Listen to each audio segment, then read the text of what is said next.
When you would otherwise write a long chain of else-ifs, a switch usually reads better. Go's switch is more flexible than the one you know from C or Java. It can match several values at once. It can drop the value entirely and take conditions instead. It can even branch on the type of something.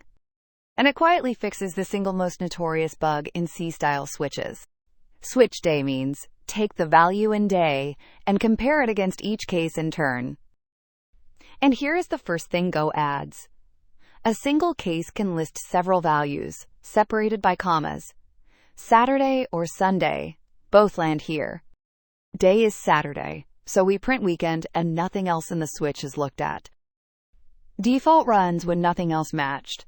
It is optional, and technically it can go anywhere in the switch, but it reads best at the bottom, and that is where everyone puts it.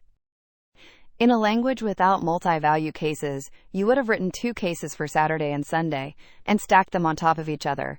Go just lets you say it. Now the bug it fixes, and this one has a long history. In C, and in Java, and in JavaScript, each case falls through into the next one unless you end it with break.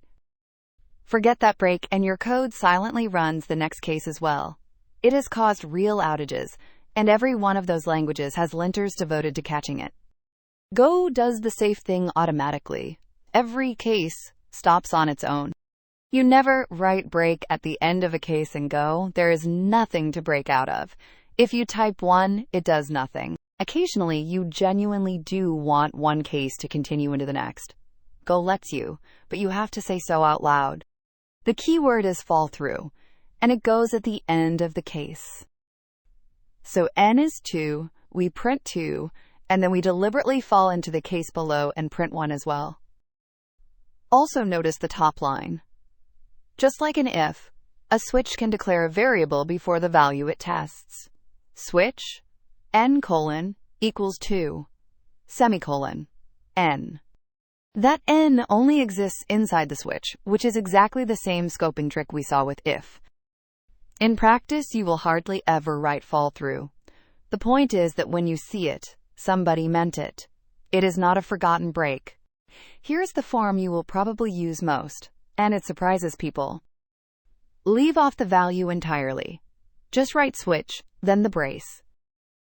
Now each case is not a value to match, but a full Boolean condition of its own. Score is 82. The first case is false, the second is true, so we print B. This is the idiomatic Go replacement for a long else-if chain, and it reads much better once there are more than about 3 branches. Every condition lines up in a column. The order matters enormously here.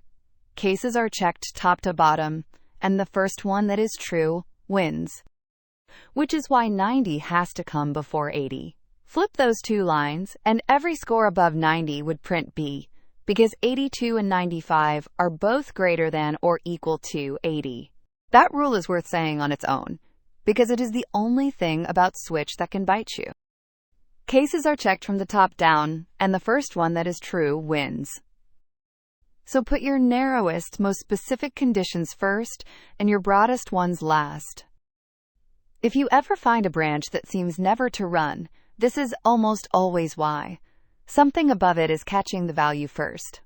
There is one more form, and I am showing it only so you recognize it later.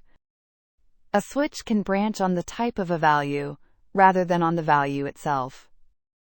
That dot open bracket, type close bracket, is the special syntax.